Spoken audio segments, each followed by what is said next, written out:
Harry اور میگن کے بچے شاہی القابات سے محروم کیوں؟ بادشاہ چارلس سوئم سے تلخیاں بڑھ گئیں۔ تفصیلات جانتے ہیں اس ویڈیو میں۔ برطانوی شہزادہ ہیری اور ان کی اہلیہ میگن مارکل کے بیٹے اور بیٹی کو شاہی القاب سے نوازا نہیں جائے گا۔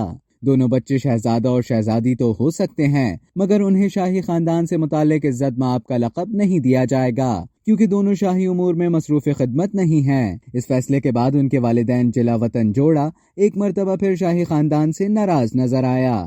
برطانوی اخبار کے مطابق ہیری کے والد شاہ چارلس سوئم نے اپنے پوتے 3 سالہ آرچی اور 1 سالہ لیلی بیٹ کو عزت مآب شہزادہ اور شہزادی کا خطاب دینے پر رضامندی ظاہر کی تھی، لیکن اس حوالے سے ایک ہفتے کی تلخیوں میں لپٹی بات چیت کے بعد انہوں نے دونوں بچوں کو القاب دینے سے انکار کر دیا۔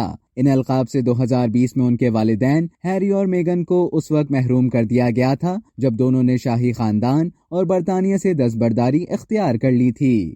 اب تک کے لیے اتنا ہی۔ مزید خبروں اور نیوز اپڈیٹس کے لیے ڈیلی جنگ کے یوٹیوب چینل کو سبسکرائب کریں اور فیس بک کے پیج کو لائک کرنا نہ بھولیں۔